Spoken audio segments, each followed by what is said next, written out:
Alors, on va enchaîner. Après avoir marché, on va passer au vélo, justement, avec une question de Jacques Augustin qui répondait justement au partage de la famille Herman qui était venue raconter comment ils avaient fait le tour de Taïwan à vélo avec plusieurs jeunes enfants aussi. Et donc, Jacques Augustin nous demandait si le vélo est plus utilisé que les automobiles par les Taïwanais sur l'île. Alors, je pense peut-être qu'on peut déjà faire la répartition en tant que, je sais pas si vous connaissez un petit peu en termes de transport, il y a les moyennes distances et longues distances, et après les courtes distances, ce qu'on appelle la distance du dernier kilomètre aussi, c'est beaucoup utilisé récemment, de plus en plus utilisé dans la différenciation des transports. Et donc, le vélo et l'automobile sont pas forcément utilisés pour les mêmes trajets, en tout cas à Taïwan, par les Taïwanais. Non, effectivement, ça arrive que le vélo soit utilisé en combinaison aussi avec le métro, par exemple, ou principalement le métro d'ailleurs. Euh, Est-ce que tu pourrais deviner combien de foyers possèdent un vélo à Taïwan?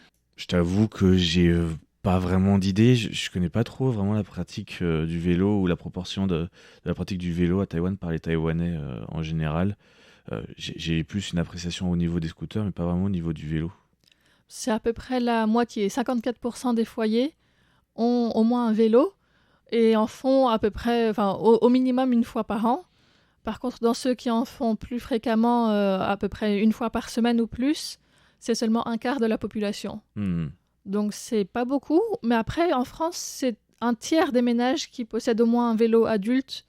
Donc, c'est moins, en fait. C'est Ouais. beaucoup moins. Et en tout, à Taïwan, il y a environ 10 millions de vélos contre 14 millions de motos, scooters. Hmm. Donc, il y a des vélos à Taïwan. Ils sont utilisés, mais pas par tout le monde. Et moins que les scooters. Ça fait vraiment une grande différence. Ouais. Sachant que, j'aime bien rappeler cette idée que à Taïwan, les vélos et les parapluies sont les deux choses les plus volées. C'est un peu similaire au Japon, je crois.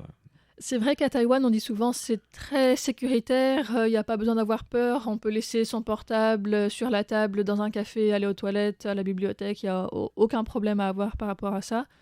On peut oublier son portefeuille quelque part dans le métro et on va le retrouver à tous les coups avec l'argent encore dedans. Mais les vélos, par contre, là, il n'y a rien de garanti. Ouais. C'est un des objets qui peut se faire voler facilement. Et c'est vraiment considéré à la base, je crois, hein, comme un peu par pas mal de Taïwanais comme un peu comme un bien commun. C'est pas vraiment du vol, sauf qu'on le retrouve jamais parce que c'est pris jusqu'au point final de la personne qui l'utilise. Puis après, elle le laisse là où elle l'a choisi comme destination. Enfin, on avait un stagiaire à un moment à Radio Taïwan International qui avait eu ce souci-là.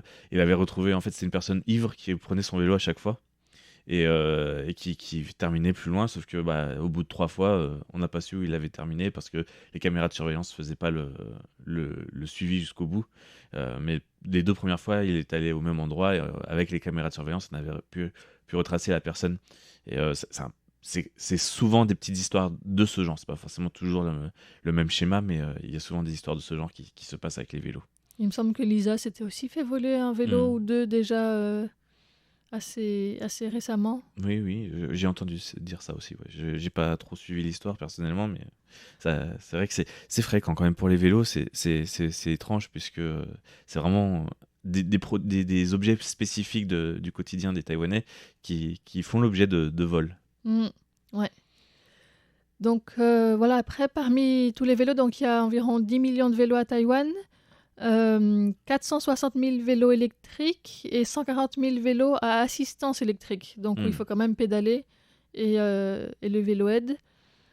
En France, il y a environ 16 millions de vélos, dont 50% de vélos de route ou de ville, presque la moitié aussi de VTT et 3,2% de vélos électriques. Hmm. Donc on voit, c'est surtout, ou presque la moitié des vélos sont utilisés pour une pratique sportive.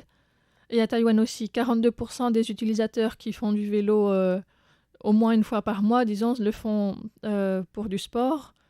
Et puis il y a environ un tiers où c'est pour une activité personnelle, pour les loisirs. Et près de 20% comme moyen de transport. Hmm. 20% comme moyen de transport. Voilà. D'accord. Voilà un petit peu pour la pratique du vélo à Taïwan. Mm. Et donc, ouais, on disait par rapport à la voiture, c'est énorme ou... Alors la voiture, il y a à peu près 8 millions de voitures, il me semble. Donc c'est moins que des vélos. Et les voitures... Mais après, c'est pas utilisé du tout au même endroit parce que les vélos sont surtout utilisés en ville ou à la campagne, mais sur les zones plates, par exemple du côté de Taidong, il y a très peu de gens qui ont des vélos parce que c'est très très montagneux tout de suite. Et en revanche, les voitures sont beaucoup plus utilisées à la campagne. Mhm. Donc, c'est pas les mêmes utilisateurs et les mêmes utilisations en général, je pense. Oui, oui. Et c'est vrai qu'aussi, bah, mais après, il y a toujours ce chaînon manquant qu'il n'y a pas trop forcément en France, qui est le scooter, qui est un peu entre les deux, puisque le scooter, en général, on va pas faire de très longues distances avec, hein, on va pas aller d'un bout à l'autre de l'île, même si ça se fait, ça se fait pas forcément aussi facilement qu'avec une voiture. Et alors qu'avec la voiture, les Taïwanais vont faire plus de la longue distance, autant que des distances à plusieurs. Ça va être surtout utilisé pour ça, la voiture. C'est peut-être un petit peu moins de manière individuelle qu'en France, par exemple. Ouais. J'ai pas les statistiques là, mais j'imagine de ce que je connais, moi, par exemple, de l'utilisation de la voiture dans ma belle famille.